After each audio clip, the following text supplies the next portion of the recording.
ఇప్పుడున్నటువంటి ఫాస్ట్ యుగంలో చాలామంది కోట్లు సంపాదించినటువంటి మహానుభావులు వాళ్ళు రాజకీయాల్లోకి వచ్చి లేకపోతే సామాన్యంగా ప్రజల్లోకి వచ్చి ఏదైనా సేవ చేయాలని దృక్పథం ఎక్కువగా ఉంది.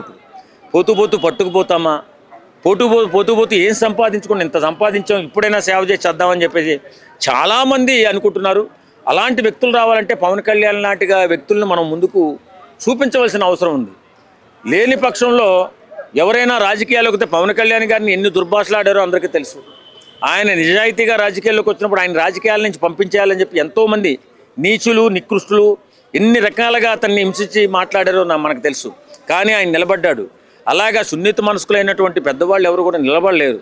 కాబట్టి పవన్ కళ్యాణ్ లాంటి వారిని మనం సపోర్ట్ చేసినట్టయితే పెద్ద కోటీశ్వరులు ఐశ్వర్యవంతులు ఎక్కడెక్కడో సంపాదించిన వాళ్ళు వచ్చి ఇవాళ అట్టడుగునున్నటువంటి వర్గాల్లో ఉన్నటువంటి పేదలను ఆదుకుని వారి జీవితాలు మెరుగుపరిచే సహాయం చేసే అవకాశం ఉంటుంది. కాబట్టి పవన్ కళ్యాణ్ని అందరూ సపోర్ట్ చేయాలి.